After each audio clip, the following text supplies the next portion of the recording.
គឺជាអ្វីហេតុអ្វីអូនមិនអាចស្មងបងឬការស្រឡាញ់មួយនេះមិនពាក់ព័ន្ធបេះដូងអូនទើបអូនមិនអាចស្រឡាញ់បើអូនតាំងចិត្តស្រឡាញ់គេហេតុអ្វីធ្វើជាសង្សារបងស្រឡាញ់យកគួរបងស្មានថាជារឿងបេះដូងធានពិតនៅក្នុងចិត្តអូនមានគេហើយបើសិនជាការស្រឡាញ់មួយញញគ្រាន់តែយកគូហេតុអ្វីអូនដាក់សំណួរឲ្យបងស្រឡាញ់ធ្វើអ្វីព្រោះគ្រប់ទង្វើអូនឲ្យបងស្រឡាញ់ស្រីហើយគិតថាស្រីអូនក៏ស្រឡាញ់បងដែរអូនស្រឡាញ់គេហេតុអ្វីអូនមិនប្រាប់បងអូនស្រឡាញ់បងគឺដើម្បីតែស្គាល់គេជ្រុលខ្លួនធ្វើមនុស្សស្មងមិនចង់លះមងស្នេហ៍ឬព្រោះគេទើបអូនធ្វើជាស្រឡាញ់បងយកគូ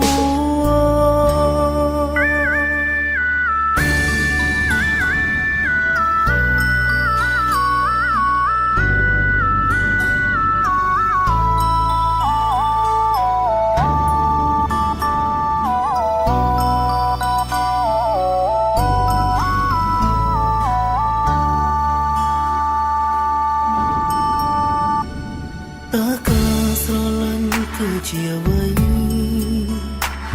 ហេតុអ្វីអូនមិនអាចស្មងបងឬការស្រឡាញ់មួយនេះមិនពាក់ព័ន្ធបេះដូងអូនគឺអូនមិនអាចស្រឡាញ់បើអូនតាំងចិត្តស្រឡាញ់គេហេតុអ្វីធ្វើជាសង្សារបងស្រឡាញ់យកគួរបងស្មានថាជារឿងបេះដូ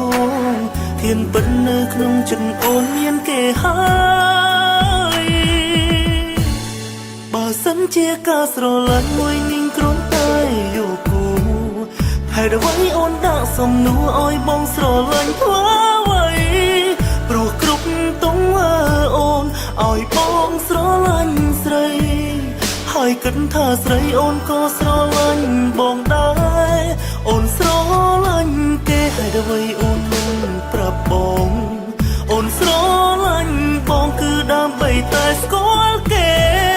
ជ្រុលខ្លួនធ្វើមនុស្សស្មងមិនចង់លះមងស្នេហ៍ឬព្រោះគេទើបអូនធ្វើជាស្រឡាញ់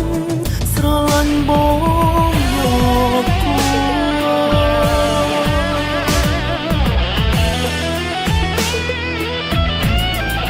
សិនជាការស្រឡាញ់មួយញញគ្រាន់តែយកគូហេតុអ្វីអូនដាក់សំណួរឲ្យបងស្រឡាញ់ធ្វើអ្វីព្រោះគ្រប់ទង្វើអូនឲ្យបងស្រឡាញ់ស្រីហើយគិតថាស្រីអូនក៏ស្រឡាញ់បងដែរអូនស្រឡាញ់គេហេតុអ្វីអូនមិនប្រាប់បង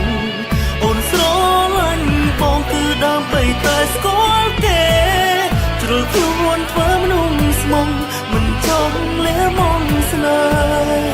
ហ៍ឬព្រោះគេទើបអូនធ្វើជាស្រឡាញ់បង